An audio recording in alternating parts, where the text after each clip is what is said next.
baik dilakukan oleh aparat kepolisian atau para tahanan yang disuruh atau pihak-pihak lain atas suruhan penyidik atau pihak lain yang berkepentingan penyidikan bukan pada saat pemeriksaan.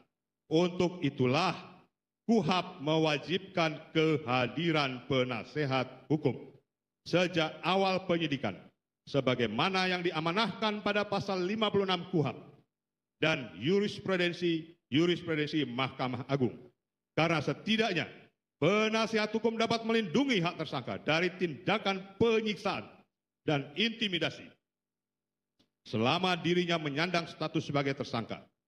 Keberadaan penasihat hukum juga memberikan perlindungan setiap saat, baik selama tersangka berada dalam tahanan, selama menunggu pemeriksaan, atau kapanpun selama proses penyidikan.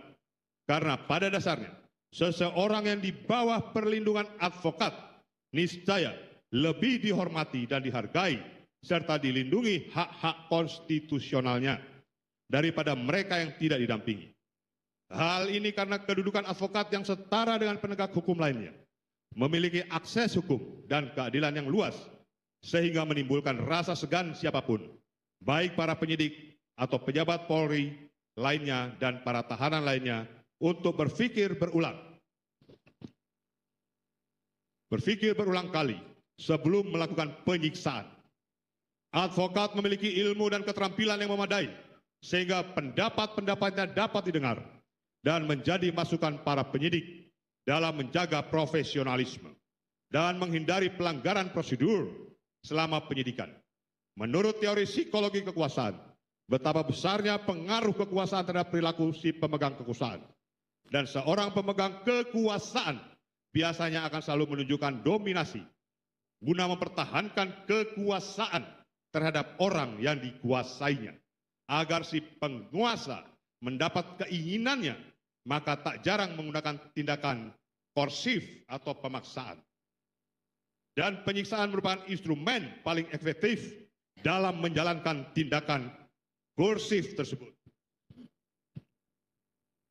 Rudiana dan kawan-kawan, ketika melakukan perbuatan bukan dalam kapasitas sebagai penyidik atau penyelidik perkara akuo, tanpa ada surat perintah penyelidikan atau perintah penyidikan, serta bertindak hanya berdasarkan kapasitas seorang polisi yang anaknya baru saja meninggal, di mana dalam alam pikirannya sudah meyakini kematian itu akibat dugaan pembunuhan yang dilakukan oleh pemohon PK.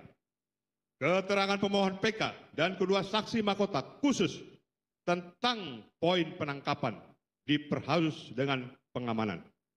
Dan interogasi telah berkesesuaian dengan keterangan saksi Rudiana dan kawan-kawan, sehingga telah memenuhi ketentuan pasal 185 ayat 6 huruf B KUHP, sehingga peristiwa penangkapan dan interogasi yang dituduhkan kepada saksi Rudiana dan kawan-kawan telah terbukti dan menjadi fakta hukum. Interogasi dilakukan oleh saksi Rudiana sebagai orang tua korban sangat syarat dengan konflik of interest. Orang waras manapun tidak mungkin percaya kalau interogasi dilakukan oleh saksi Rudiana, seorang polisi yang baru ditinggal meninggal anaknya. Tersebut sama sekali tidak disertai dengan penyiksaan, padahal yang diinterogasi tersebut orang yang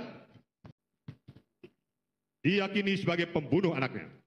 Rasanya mustahil seorang polisi aktif dapat mengendalikan emosinya untuk tidak melakukan penyiksaan kepada orang yang dalam pikirannya diyakini sebagai pembunuh anaknya. Dan interogasi tersebut dilakukan di ruang tertutup tanpa ada pihak lain yang menyaksikan. Jika memang tidak ada niatan untuk melampiaskan kemarahannya, maka saksi Rudiana akan melaporkan terlebih dahulu peristiwa tersebut, kemudian menyerahkan semua penanganan perkara kematian anaknya kepada Polres Cirebon Kota, tempat dirinya bekerja, untuk segera ditangani.